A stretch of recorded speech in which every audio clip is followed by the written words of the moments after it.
Assalamualaikum warahmatullahi wabarakatuh. Perkenalkan, kami dari kelompok Asal Jadi ingin mempresentasikan tentang pengawasan dalam manajemen.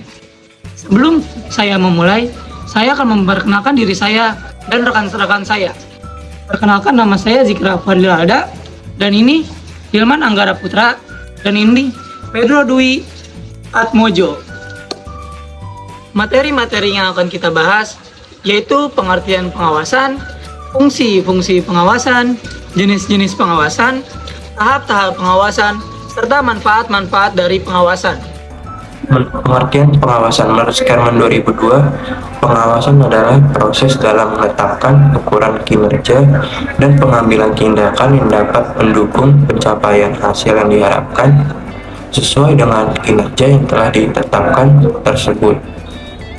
Sedangkan menurut Stoner, Freeman, dan Gilbert tahun 1995, pengawasan adalah proses untuk memastikan bahwa segala aktivitas yang terlaksana sesuai dengan apa yang telah direncanakan.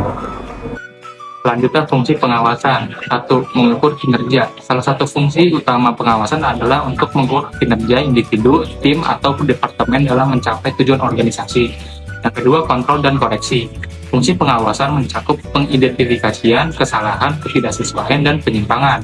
Yang ketiga, mendorong kepatuhan. Pengawasan membantu memastikan bahwa kegiatan dan prosedur dilaksanakan sesuai dengan kebijakan, peraturan, dan kestandaran. Yang keempat, feedback. Ini dapat memberikan umpan balik kepada individu atau tim terkait kinerja mereka. Yang kelima, meningkatkan kualitas, dapat mengetahui kelemahan atau masalah dalam suatu proses, serta mengambil langkah-langkah perbaikan untuk meningkatkan kualitas. Yang keenam, meningkatkan efisiensi. Ini bertujuan untuk meningkatkan efisiensi operasional dengan mengidentifikasi area-area perusahaan.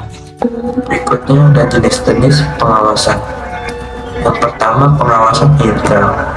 Pengawasan intern adalah pengawasan yang dilakukan oleh orang atau badan yang ada di dalam lingkungan unit organisasi yang diawasi. Yang kedua, pengawasan ekstern. Pengawasan ekstern adalah pemeriksaan yang dilakukan oleh unit pengawasan yang berada di luar unit organisasi yang diawasi. Yang ketiga, pengawasan preventif. Pengawasan preventif lebih dimaksudkan sebagai pengawasan yang dilakukan terhadap suatu kegiatan sebelum kegiatan itu dilaksanakan. Yang keempat dan terakhir, pengawasan represif adalah pengawasan yang dilakukan terhadap suatu kegiatan setelah kegiatan itu dilakukan. Saya akan membahas tahapan dalam proses pengawasan. Yang pertama itu ada perencanaan pengawasan.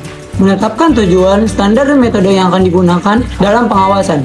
Ini mencakup menentukan apa yang akan dipantau, bagaimana pengawasan akan dilakukan, serta standar dan kriteria menilai kinerja.